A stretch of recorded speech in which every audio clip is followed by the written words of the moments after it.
Fala galera, sejam bem-vindos a mais uma lição dos adolescentes. Vamos estudar agora a lição de número 5. E eu tenho aqui comigo um convidado muito especial. Se apresente para nós. Fala pessoal, um grande prazer estar aqui com vocês. Meu nome é Elton, tenho 19 anos, sou de Juquiá e vim aqui passar essa lição maravilhosa com o tema de Com Jesus posso ser um vencedor. Maravilhas, o Elton é meu primo, nós somos de Juquiá também. Estamos aqui para compartilhar com vocês a lição dos adolescentes. Vamos lá então, lição de número 5. Com Jesus posso ser um vencedor. Elton, lê pra gente o texto-chave. Filhinhos, vocês são de Deus e os venceram, porque aquele que está em vocês é maior do que aquele que está no mundo. 1 João 4:4. Maravilhas. O texto de Caminho a Cristo, nosso crescimento na graça, nossa felicidade, nossa utilidade, tudo depende de nossa união com Cristo. É pela comunhão com Ele, todo dia, toda hora, permanecendo nele, que devemos crescer na graça. Vamos então aprofundar esses textos nos tópicos a seguinte. Tópico de domingo. O autor das promessas. Pergunta A. Como sabemos que podemos confiar nas promessas de Deus? Aqui, Aleph, a gente tem 3 textos muito interessantes, que os 3 textos, eles praticamente falam a mesma coisa, porém com algumas didáticas diferentes. Por exemplo, o texto de Tiago, ele diz que toda boa dádiva e todo dom perfeito vem do alto, descendo do Pai das luzes que não muda como sombras inconstantes. O texto de Malaquias, o começo diz, de fato, eu, o Senhor, não mudo. E a notinha também complementa, né, falando assim, o Senhor não mudou, Ele é verdadeiro, misericordioso, compassivo, fiel no cumprimento de sua palavra, tanto nas promessas quanto nas ameaças. Então aqui, tanto os versos, tanto a notinha, eles vêm nos mostrando que Deus, Ele não muda, em hipótese alguma.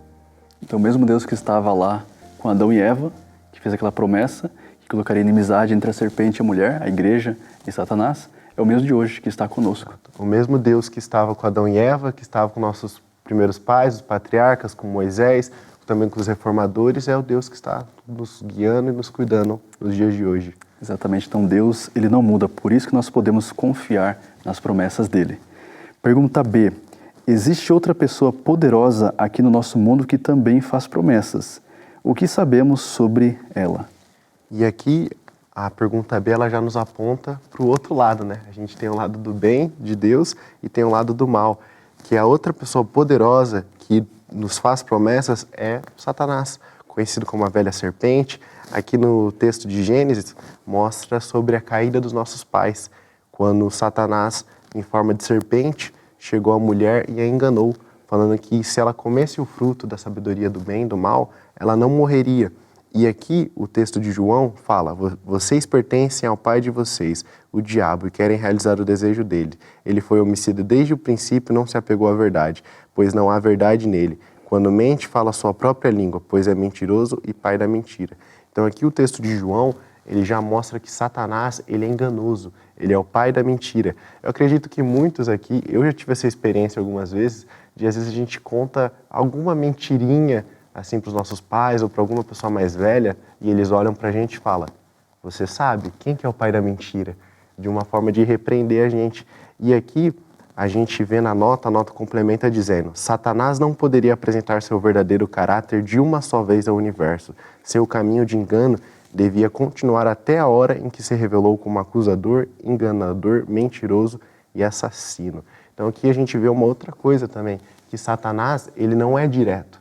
Satanás, ele não precisa que nós neguemos toda a palavra, que nós falemos que Deus não existe, que a volta de Jesus é uma mentira. Satanás é como diz uma história muito conhecida, que Satanás deu um palácio a uma pessoa e falou assim, olha, eu só quero um espacinho. E naquele espacinho ele colocou um prego e naquele prego ele colocou uma carne podre. Então Satanás, ele não precisa que nós neguemos a Jesus, ele precisa que a gente só fique em cima do muro, porque o muro já pertence a Satanás.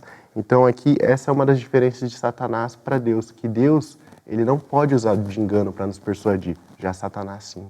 Exatamente, então a promessa de Satanás ela é baseada numa mentira e a promessa de Deus é uma verdade. Então essa é uma diferença muito importante também. Tópico de segunda-feira, a promessa. Pergunta A. Que promessas importantes Cristo nos dá em João 10, 27 a 29? Aqui no texto de João, Cristo ele assume uma figura de um pastor. e ele nos coloca como as suas ovelhas. E um pastor, ele tem cuidado pelas suas ovelhas. Então aqui, Cristo ele inicia dizendo que as minhas ovelhas ouvem a minha voz.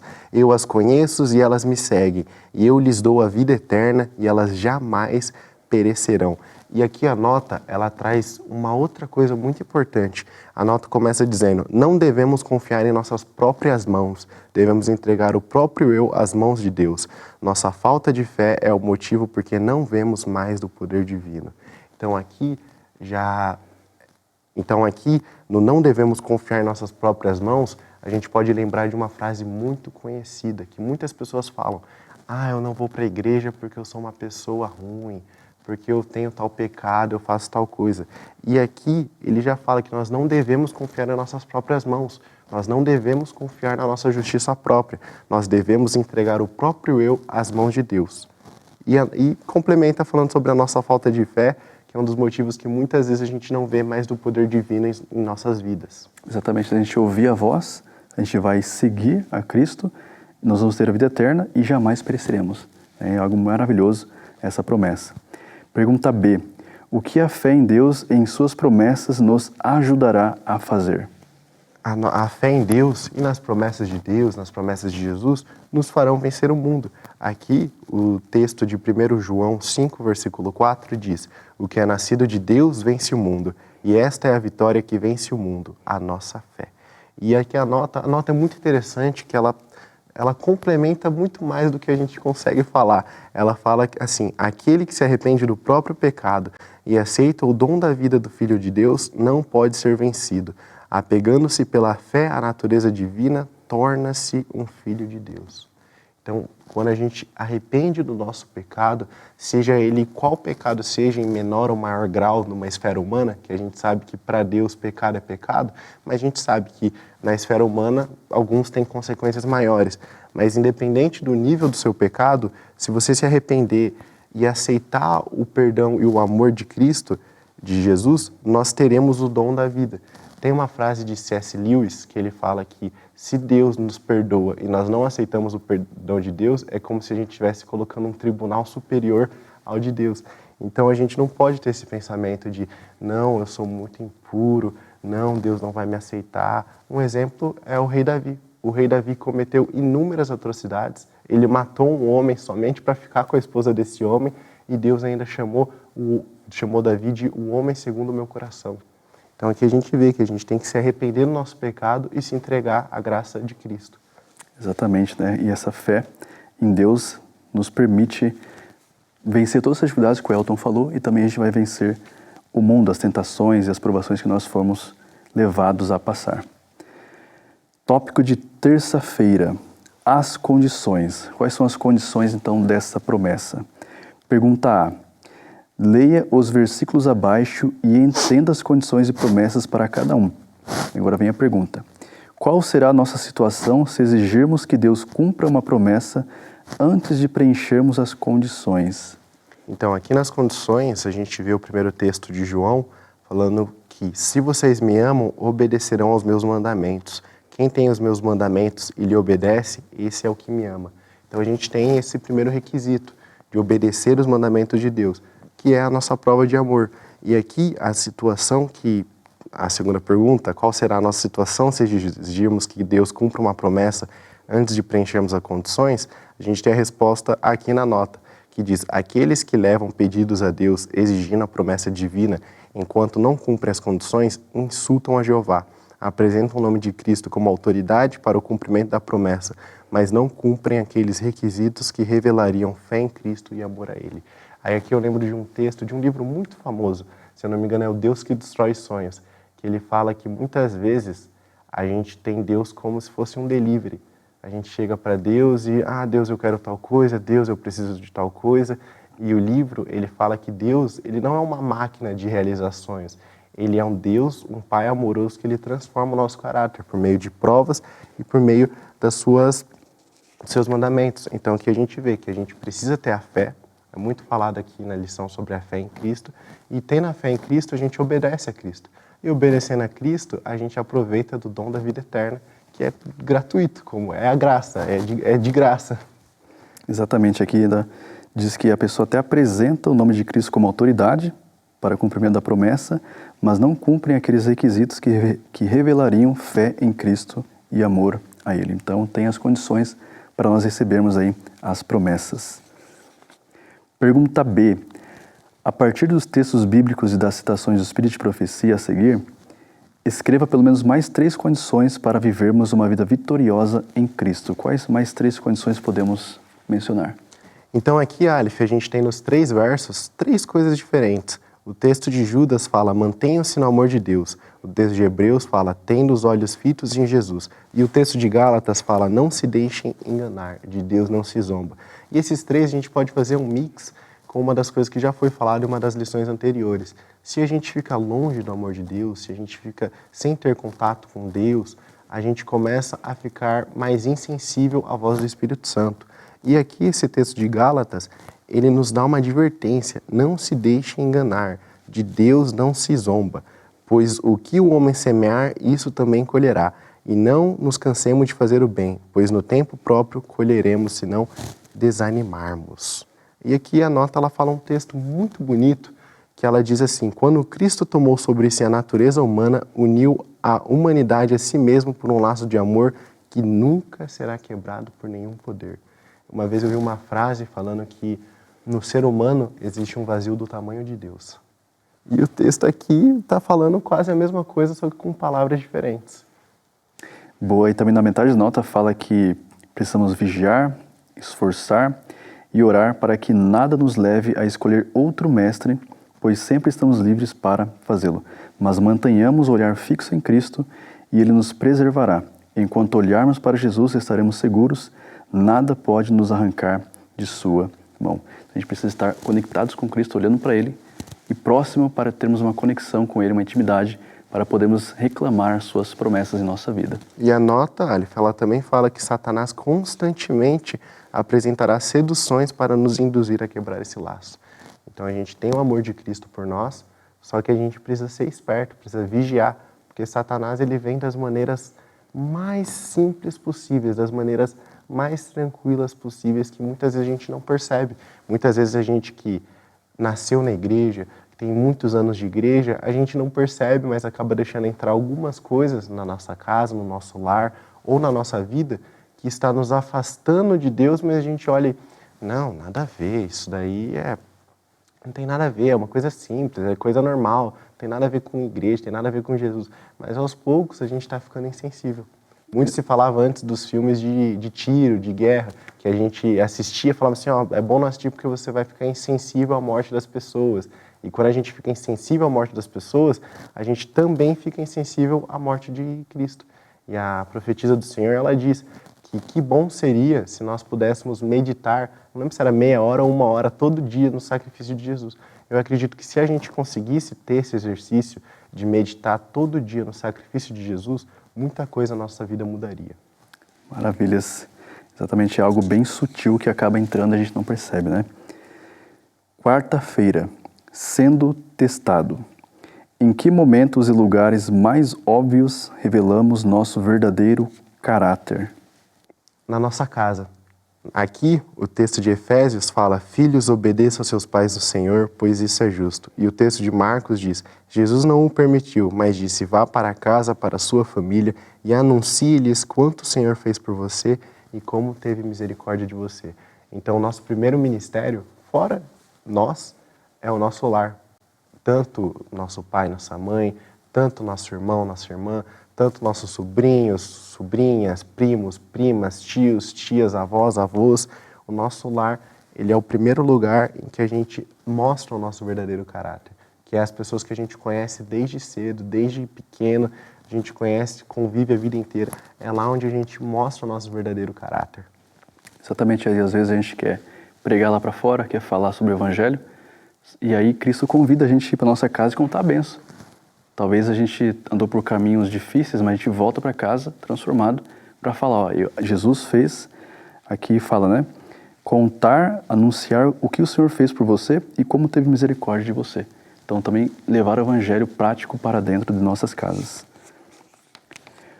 Pergunta B. Quando somos testados nos relacionamentos, o que devemos sempre ter em mente? Nós devemos sempre ter em mente a procurar ajuda tanto de Jesus, principalmente, e também das pessoas mais experientes, os nossos pais, os nossos tios, os nossos pastores, os nossos obreiros. Muitas vezes a gente tem assuntos que a gente não é muito confortável em falar com nossos pais, mas às vezes é confortável falar com nossos pastores, que os nossos pastores e obreiros, eles também estão ali para nos ajudar. Eles são pessoas que são enviadas por Deus, que podem nos ajudar muito. Inúmeras vezes eu tive o prazer de sempre ter bons pastores no nosso campo. Eu sempre tive uma boa relação com os pastores que já passaram pelo meu campo, e a gente sempre conversava, sempre que eu tinha dúvidas, eu me achegava a eles, perguntava, pedia o conselho deles, com os nossos tios também, com os nossos pais. É muito importante. E aqui a nota fala, quando tentado a não cumprir o conselho dos pais, diga, não, Jesus era obediente aos pais dele. Peça ajuda a Jesus, que conhece as tentações de todos os adolescentes e jovens, pois foi tentado e conhece todas as fraquezas de vocês e os ajudará a vencê-las. Então, às vezes a gente pode até olhar o conselho dos nossos pais, dos nossos tios, e falar assim, não sei, é uma geração diferente, eles já são mais velhos, é uma geração diferente, eles não entendem, mas eles sempre vão entender. A gente tem também a palavra de Deus, tudo que a gente precisar, que nem a Rayane falou numa lição passada, o administrador do jogo deixou um manual de como zerar o jogo. Então a gente tem a Bíblia para buscar os conselhos, tem as pessoas mais velhas, mais experientes, e nós não devemos desmerecer os conselhos deles. Nós devemos seguir o exemplo de Jesus, que era obediente aos pais dele. E Jesus era Jesus, só que mesmo assim ele era obediente a tudo que Maria e José falavam para ele. E na nota menciona também que Jesus passou por todas as fases, né? Ele foi ali criança, foi adolescente, jovem, só não chegou na fase senil, na velhice, mas ele morreu como um jovem. Então ele enfrentou as nossas dificuldades e sabe como lidar com cada uma delas. Pergunta C. Independentemente de nossas falhas de caráter, qual deve ser nosso objetivo pela graça de Cristo? Então aqui na pergunta C, o verso ele fala que nós devemos nos purificar. E o textinho da nota, ela fala que o caráter de Cristo deve se tornar o nosso caráter. Então nós devemos ter Cristo como nosso exemplo. Na verdade, tudo se resolveria muito fácil se a gente tivesse um conceito bem estabelecido, que Cristo é o nosso modelo. Então, uma vez em uma viagem, em uma igreja, fui ouvir um pregador, uma igreja nossa, e o pregador estava pregando, o que farei eu de Jesus? E ele pregou sobre a história de Pilatos, que Pilatos ele teve em suas mãos crucificar ou não Jesus. E Pilatos ele teve que decidir o que ele faria de Jesus. E no final, o pregador ele olhou para a gente e falou assim, e eu pergunto a você, o que farei eu de Jesus no trabalho? O que farei eu de Jesus na academia? O que farei eu de Jesus na escola? O que farei eu de Jesus na minha igreja? O que farei eu de Jesus na minha casa? Então, se a gente tivesse esse conceito bem estabelecido, que Jesus é o nosso modelo e que cada atitude da nossa vida, a gente tem que pensar, o que estarei fazendo eu de Jesus? Porque cada vez que a gente peca, a gente está crucificando Jesus novamente. E mesmo assim, Jesus ainda é misericordioso de nos dar mais uma chance, e mais uma chance, e mais uma chance. E se pararmos para a gente analisar a nossa jornada, nessa pequena vida que temos aqui, a gente tem uma jornada para nos parecermos mais com Jesus. Os discípulos, os apóstolos, os profetas, os patriarcas, todos viveram uma vida em prol de ter o caráter de Cristo nas suas próprias vidas. Então a nossa missão também, nos purificarmos para termos o caráter de Cristo. Quinta-feira, a batalha de todos os dias. Pergunta A. Em vez de estudar os erros das muitas religiões falsas, o que devemos fazer para nos proteger dos enganos? Então aqui, eu vou citar o exemplo que um tio nosso, ele fala bastante. Muitas vezes eu perguntava para ele algumas coisas, tanto de igreja, tanto de outras coisas, e ele me dava o exemplo do dinheiro falso. Ele falava assim para mim, filho, você acha que se eu for o dono de um supermercado e alguém inventou uma nota totalmente falsa, você olha para ela, você não consegue discernir qual que é a falsa, qual que é a verdadeira. Você acha que é mais prudente eu reunir toda a equipe do meu mercado para ensinar a identificar essa nota falsa que lançou, que todo dia eles lançam nota falsa nova, então eu teria que pegar todas as notas falsas e ir mostrando? Ou você acha que seria mais prudente eu ensinar aos meus funcionários a reconhecer a nota verdadeira. Então aqui a gente vê o texto de João, um texto muito conhecido, muito popular, que diz: e conhecerão a verdade, e a verdade vos libertará. Então não adianta a gente ter o amor em Cristo, falar que nós amamos Cristo, mas nós não nos deleitarmos na palavra de Cristo. Nós pegarmos a Bíblia para ler, entender, nós pedimos orientação do Espírito Santo. A gente tem um exemplo muito conhecido, Guilherme Miller. Guilherme Miller, quando ele pegou a Bíblia, ele fez um voto consigo mesmo, que ele não passaria nenhum versículo se ele não tivesse entendido completamente o versículo que ele leu. Então, muitas vezes a gente decide fazer um ano bíblico, aí passa correndo, pega assim, deixa eu ler os 3 capítulos de hoje, nem entendeu sobre o que está falando. Então, a gente tem que ter esse cuidado, examinar as Escrituras, porque eu volto num comentário anterior. Satanás não precisa que nós neguemos toda a verdade, ele precisa que nós neguemos somente um ponto. E muita gente vê disso, de muitas instituições religiosas que são instituições boas, que têm ótimos projetos, mas a gente olha na sua doutrina, tem muitos pontos que eles deixam de canto. Que eles não precisa. Um exemplo é muitas instituições falam que o sábado não existe, que o sábado era só para judeu, que nós não precisamos mais guardar o sábado, que o sábado é opcional. E nós vemos muitas instituições que elas falam, por exemplo, que o sábado não precisa ser guardado, que o sábado foi abolido, que quando Jesus morreu na cruz, o sábado foi abolido, que o sábado é somente para os judeus, que o sábado é um dia opcional de descanso, mas que na nossa rotina atual não dá para ter um dia de descanso para parar. Então a gente vê que Satanás ele não precisa corromper uma instituição religiosa inteira, só corromper um ponto. Então por isso que a gente tem que buscar verdadeiramente, conhecer a verdade para a verdade nos libertar. E a segunda parte da pergunta é: que ferramenta o inimigo usará para tentar nos induzir a crer em mentiras?